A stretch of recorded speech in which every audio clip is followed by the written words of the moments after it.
Nabalot ng makapal at maitim na usok ang ilang bahagi sa Visayas Avenue sa Quezon City dahil sa sunog mag-aalauna ng hapon. Umaabot ito sa ikatlong alarma bago naapula matapos ang halos 2 oras. Nasa 30 pamilya ang apektado ng sunog na inaalam pa ang sanhi. Bilyon-bilyong piso ang nawawala sa kaban ng bayan dahil sa pagpupuslit ng langis na patuloy na sinusugpo ng mga otoridad.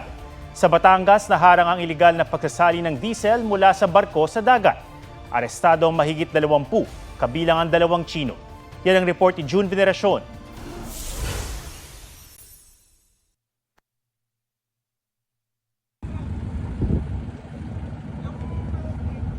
Bago magliwanag, sanib puwersang sinalakay ng Bureau of Customs, PNP CIDG Batangas at Task Force Aduana ng Philippine Coast Guard ang Subukin Port sa San Juan, Batangas. Kasunod yan ng mga impormasyong may smuggling o pagpupuslit ng petrolyo roon.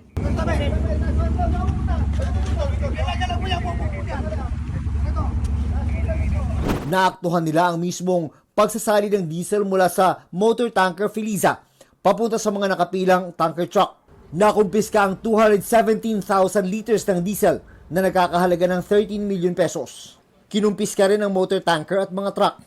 Ayon sa customs, lumalabas sa gitna ng dagat ginagawa ang pagpupuslit ng petrolyo.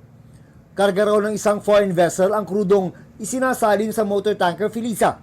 26 na suspect ang naaresto sa operasyon, kabilang ang 2 umano'y Tsino. Yung 2 Chinese national daw po ay sinasabing taga-communicate o taga-pag-usap sa crew naman ng mother vessel na kanilang kinikita sa high seas sapagkat ang crew naman daw po ng mother vessel ay Chinese din. Maharap sa reklamong paglabag sa Customs Modernization and Tariff Act ang mga nahuli. Gayon din ang may-ari ng barko at mga tanker truck. Ayon sa mga otoridad, dahil sa talamak na problema ng oil smuggling sa bansa, bilyon-bilyong piso mula sa buwis sa imported na langis ang nawawala sa gobyerno. Marami pa tayong follow-up operations at buong Pilipinas po ay naka-alerto na sa pagdating ng mga ganitong smuggled items. June Veneracion, nagbabalita para sa GMA Integrated News. Inaasahang makabibili na ng 35 pesos per kilong bigas sa mga susunod na araw. Sa bisa kasi ng idineklarang food security emergency, may lalabas na ng National Food Authority o NFA ang nakaimbak nilang bigas. Kabilang sa mga mabibilhan ng 35 pesos sa bigas ang mga Kadiwa Center. Ayon sa NFA, lugi sila ng 12 to 15 pesos per kilo sa presyong yan. Pero sabi ng Agriculture Department, kailangan itong gawin para mapababa ang presyo ng bigas at mapaluwag ang mga bodega ng NFA sa pagdating ng mga bagong ani. Ayon naman sa Federation of Free Farmers Cooperative, tatamaan din ang kita ng mga magsasaka dahil bababa sa 17 to 18 pesos ang bentahan ng palay. Ang dapat daw gawin ng gobyerno ay habulin ang profiteers o mga nagsasamantala sa presyuhan. Ang bigas namang may maximum suggested retail price na 58 pesos per kilo, ibababa sa 55 pesos per kilo bunsod ng pagbura sa world market. Sisimulan yan bukas sa Metro Manila. Sa February 15 naman ito ipatutupad sa buong bansa. Sinagip sa Cebu ang isang binatilyong ginamit umano para barilin ng isang ginang. Nahuli naman sa Nueva Ecija ang hit and run na ikinasawi ng isang lalaki. Yan ang spot report ni Ian Cruz. Tumatawid ng lalaking yan sa highway sa Bataan nang mabundol ng pick-up. Imbes na huminto para tulungan ang biktima, dire-diretso lang sa pagharurot ang pick-up. Mabilis po talaga yung takbo ng pick-up at wala po siyang intensyon na huminto. Tinutugis ang pick-up driver. Sino man po siyang nakapagsagasa sa apo ko, magpakita ka naman, parang awa mo naman. 18 sasakyan ang inararo ng pick-up sa Cabanatuan, Nueva Ecija. Dead on arrival sa ospital ang isang tricycle driver. Isa ang nasugatan. Hawak na ng mga pulis ang pick-up driver na nila ay nakainom. Sa Dalaget, Cebu, sinagip ang isang binatilyong edad 15 na ginagamit umanong hitman sa kalakalan ng droga. Nakuhanan siya ng baril. Nirescue siya ng mga pulis matapos siyang ituro ng ilang saksi na binaril umano niya ang isang ginang. Inaalam pa ang motibo sa pagpaslang. tinutugis ang dalawang kasamahan niya. Ian Cruz nagbabalita para sa GMA Integrated News. Sa biglang pagpanaw ni Taiwanese superstar Barbie Hsu, natuon ng pansin ng ilan sa kanyang ikinamatay na pulmonya dahil sa trangkaso. Ang expert advice para maiwasan yan, alamin sa Fit Track ni Joseph Moro. Influenza-induced pneumonia ang sinasabing dahilan ng biglaang pagpanaw nitong weekend ni Barbie Hsu, mas kilala bilang si Sunshine ng Meteor Garden. Nasawi ang 48-year-old na Taiwanese actor-singer habang naka-family vacation sa Japan. Ayon kay Dr. Norberto Francisco ng Lung Center of the Philippines, ang pneumonia ay impeksyon ng mga tissue sa baga, posibleng dahil sa virus, bacteria, tuberculosis o fungus. Sa X-ray image ng normal o malusog na baga, maraming bahagi nito ang itim. Ibig sabihin may sapat itong hangin, pero kung may pneumonia, may tila puti-puting marka sa baga na posible mga bara. Cough, phlegm, it could trigger tightening of the airways. So pwede silang makaramdam ng shortness of breath. Similar to asthma or COPD kahit wala sila noon.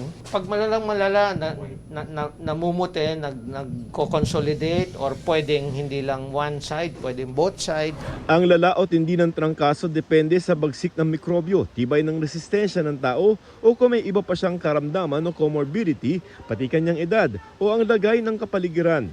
May flu outbreak pa man din ngayon sa Japan at posibleng ito ang tumama kay Hsu. Nagkaroon siya ng viral infection, which is usually the more common kind of infection. Hindi masabi ni Dr. Francisco kung may kinalaman din sa pagpanaw ni Hsu ang ulat na na-diagnose si Hsu ng epilepsy at mitral valve prolapse na may kinalaman sa valve sa puso. Ayon sa Lung Center of the Philippines, ang pneumonia ang pumangalawa sa mga sanhi ng mga pagkamatay ng kanilang mga pasyente noong isang taon. Kaya mahigpit ang paalaala ng mga eksperto na magdoble ingat lalo na ang mga may edad at may comorbidity. Dahil mahalagang malakas ang katawan laban sa pneumonia, ang tip-talk ng mga doktor, huwag abusuhin ng katawan, kumain ng masustansyang pagkain, tiyaking may sapat na pahinga at dapat updated sa bakuna lalo na kung mahina ang resistensya. Yung strain ng virus, nag-mutate yan eh. Kaya every year nagbabago yung strain ng virus. And that's the reason why we give the vaccines yearly. Bukod sa flu vaccine, magpabakuna na rin laban sa pangunahing sanhi ng bacterial pneumonia. Joseph Morong nagbabalita para sa GMA Integrated News.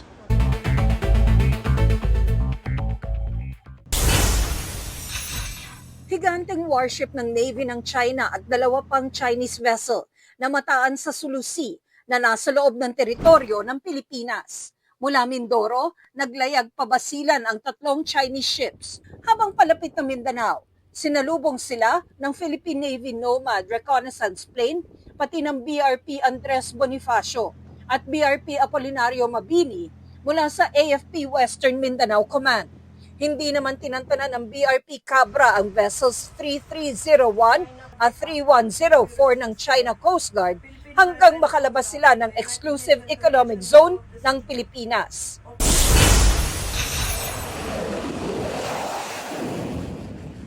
Sa gitna ng patuloy na pag-ikot at paglapit ng mga barko ng China sa kalupaan ng Pilipinas, Pilipinas at Amerika, nagsagawa ng air exercise sa West Philippine Sea kabilang sa Bajo de Masinloc. Sabi ng China Southern Theater Air Force, sinasadyang pagsira sa kapayapaan at katatagan ng South China Sea ang ginawang joint patrol ng Pilipinas kasama ang isang external country. Bagong hepe ng Philippine Drug Enforcement Agency o PDEA na si Isagani Neres, nanumpa na sa harap ni Pangulong Marcos. Unang pagdinig kontra fake news ng Tri-Committee ng Kamara, gumulong na. Layunin nitong tutukan na matagal na raw problema ng pagkalat ng pekeng impormasyon online. Pero sa 41 vlogger na inimbitahan sa pagdinig, 3 lang ang sumipot. Pinagpapaliwanag sila. Nagsabi naman ng ilang vlogger na nasa ibang bansa sila, habang ang ibang di sumipot sa Korte Suprema dumulog para harangin ang pagpapadalo sa kanila sa pagdinig na anilay hindi in aid of legislation, kundi pagpapahiya raw sa kanila at paglabag sa kanilang freedom of speech. Tina Panganiban Perez, nagbabalita para sa GMA Integrated News. Isa sa mga bentahe ng Bohol ang turismong may kinalaman sa pakikisalamuha sa mga whale shark o butanding. Pero tigil muna yan alinsunod sa executive order ng gobernador ng probinsya. Ang pagpapakain at kahit simpleng paglangoy kasama ng mga gentle giant ng karagatan. Bawal muna sa mga bayan ng Lila, Albuquerque at Dawis. May masamang epekto raw ang pagpapakain sa mga butanding gaya ng polusyon at masamang amoy sa mga kalapit na bayan, kabilang ang Panglao na isa sa prime tourist spots ng probinsya. Pwede naman daw magbalik operasyon ng mga operator ng whale shark interaction activities kung susunod sa mga ordinansa. Ilang environmental advocate at organization na ang naunang bumatiko sa whale shark feeding at swimming na tinawag nilang ecological trap at peking ecotourism.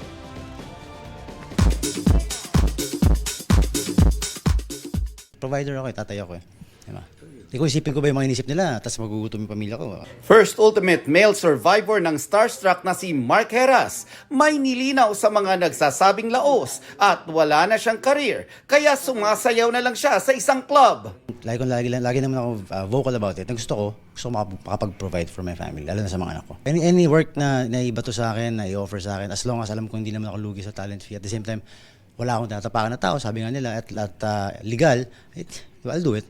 At sa mahigit 2 dekada raw niya sa showbiz, hindi raw nagpapaapekto si Mark. Nagpaalam din daw siya sa misis na si Nicole Donesa bago tanggapin ang gig. Sarah Michelle Gellar, muling bubuhayin ang kanyang karakter sa reboot ng 1997 American horror fantasy series na Buffy the Vampire Slayer. Sa K-World, first full-length album ni G-Dragon ng Big Bang after 11 years, all set na sa February 25. Next week naman ang release ng debut solo mini-album ni Jisoo ng Blackpink. Gearing up na rin siya sa nalalapit na fan meet sa Manila. Sa susunod na buwan, ang GOT7 member naman na si JB ang magko-concert sa Pinas. Nelson Canlas nagbabalita para sa GMA Integrated News. Patok sa mga turista ang Santorini Island sa Greece, pero kabaliktaran ang sitwasyon sa mga nakalipas na araw. Daang-daang residente at turista ang lumilikas. Dahil yan sa serya ng mga pagyanig sa Santorini at ilang katabing isla mula pa noong January 31. Sarado ang mga paaralan at nadagdagaan ng mga flights para sa mga nais tumikas. Pero may ilang residenteng piniling manatili. Ayon sa mga otoridad, mahigit 100 pagyanig ang naitala sa Santorini kahapon. Ang pinakamalakas ay magnitude 4.9. May emergency rescue teams nang ipinadala sa isla. Sabi ng mga eksperto, posibleng magtagal pa ng ilang linggo ang mga pagyanig. Linduli ng Greece at maraming fault lines. May mga bulkan din at ang Santorini mismo nabuo dahil sa malakas na pagsabog noong 600,000 or 1600 BC. Pero wala raw kinalaman sa volcanic activities sa mga kasalukuyang pagyanig. Para sa ilang Pinoy, single man o in a relationship, ang kanila raw pagiging compatible nakabatay sa kanilang zodiac signs. Pero ayon sa isang eksperto, hindi lang dapat yan ang sukatan. Alamin sa report ni Katrina Son. 2001 pa magkakilala at naging magkaibigan sina Princess at Dec de la Cruz. Hanggang nagkaibigan noong 2018. Para kay Princess, compatible daw sila ni Dec base sa kanilang zodiac sign. More on strong personality kasi siya. And then very adventurous. Ako naman is the other way around. So, nasa bahay lang, tahimik. Nahawa na rin ako sa kanya kasi yun yung parati namin sinecheck sa online, yung compatibility namin. Yun, kaya doon kami nag-start. Ang ibang Pinoy, gabay rin daw ang zodiac sign sa pagpili ng mamahalin. Ako ang fire, siya. Naghahanap ako ng lalaki na parang water, ganon. Para hindi kami mag-aaway. Parang naging guide na rin. Paliwanag ng psychiatrist na si Maria Bernadette Arcena, nakaugat sa pagkakaroon ng pag-asa ng mga Pinoy ang paniniwala sa love compatibility sa pamamagitan ng zodiac signs. It gives them hope na somehow, somewhere, may isang partner na naghihintay para sa kanila. Pero ayon kay Arsena, wag lang dapat iasa sa iginuhit ng bituin ang kapalaran sa pag-ibig.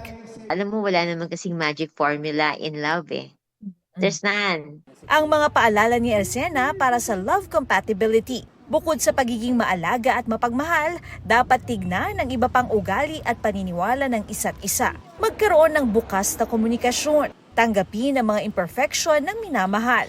At sa konteksto ng kulturang Pilipino, dapat ding isaalang-alang ang pagmamahal sa pamilya. Kailangan lang talaga na tingnan nyo ang mga puso't damdamin ninyo kung saan kayo magkatugma. At importante din na lahat sa mga plano ninyo ay i-sink in kayo. Katrina Son, nagbabalita para sa GMA Integrated News. Huwag magpahuli sa mga balitang dapat niyong malaman. Mag-subscribe na sa GMA Integrated News sa YouTube.